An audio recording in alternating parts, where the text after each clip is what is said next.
தமிழக முற்போக்கு மக்கள் கட்சி சார்பாக கோவை சிவானந்தா காலனி டாடாபாத் பகுதியில் நடைபெற்ற கண்டன ஆர்ப்பாட்டத்தின் வாயிலாக பல்வேறு கோரிக்கைகளை முன்வைத்து தமிழக அரசை வலியுறுத்தி கண்டன முழக்கங்களை எழுப்பினர்.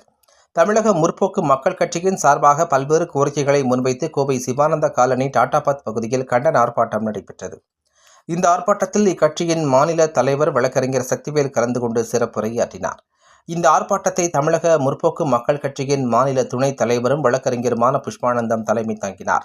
இந்த ஆர்ப்பாட்டத்தின் வாயிலாக கோவை மாநகராட்சியில் உள்ள 5 மண்டலங்களிலும் பணிபுரியும் ஒப்பந்த தூய்மை பணியாளர்கள் 3500 வரை பணி நிரந்தரம் செய்யப்பட வேண்டும் எனவும், தாட்கோ அலுவலகம் மூலம் SC மற்றும் ST மக்களுக்கு தேசிய மயமாக்கப்பட்ட வங்கிகளில் காலதாமதம் இல்லாமல் கடன் வழங்க வேண்டும் எனவும், தமிழகம் முழுவதிலும் உள்ள 1.25 கோடி தேவேந்திரகுல வேளாளர் சமூக மக்களை SC பட்டியலில் இருந்து BC அல்லது MBC பட்டியலில் சேர்க்கப்பட வேண்டும் எனவும், கோவை செல்வபுரத்தில் உள்ள தமிழ்நாடு நகர்ப்புற வாழ்விட மேம்பாட்டு வாரியம் அலுவலகத்தில் நடைபெறும் முறைகேடுகள் குறித்து உரிய நடவடிக்கை எடுக்க வேண்டும். இதில் தகுதியானவர்களுக்கு உடனடியாக அடுக்குமாடி குடியிருப்பு வீடுகளை ஒதுக்கீடு செய்ய வேண்டும் எனவும், கோவை மாவட்டத்தில் தாழ்த்தப்பட்ட மற்றும் பிற்படுத்தப்பட்ட மக்களுக்கு அரசின் மூலம் பட்டா வழங்கப்பட்டுள்ளது.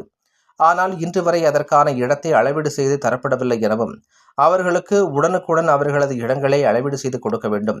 கோவை நீதிமன்ற வளாகம் முன்பு சட்ட மாமேதை டாக்டர் அம்பேத்கர் அவருக்கு முழு வெண்கல சிலை அமைத்து கொடுக்க வேண்டும். கோவை மாவட்டம் வடக்கு தாலுகா நம்பர் 24 வீரபாண்டி கிராமத்தில் புறம்போக்கு இடங்கள் அதிக அளவில் உள்ளது. இங்கு பொதுமக்களுக்கு பட்டா வழங்க வேண்டும் எனவும் என்பது உள்ளிட்ட பல்வேறு கோரிக்கைகளை முன்வைத்து கண்டன முழக்கங்களை எழுப்பியவாறு கண்டன ஆர்ப்பாட்டத்தில் ஈடுபட்டனர்.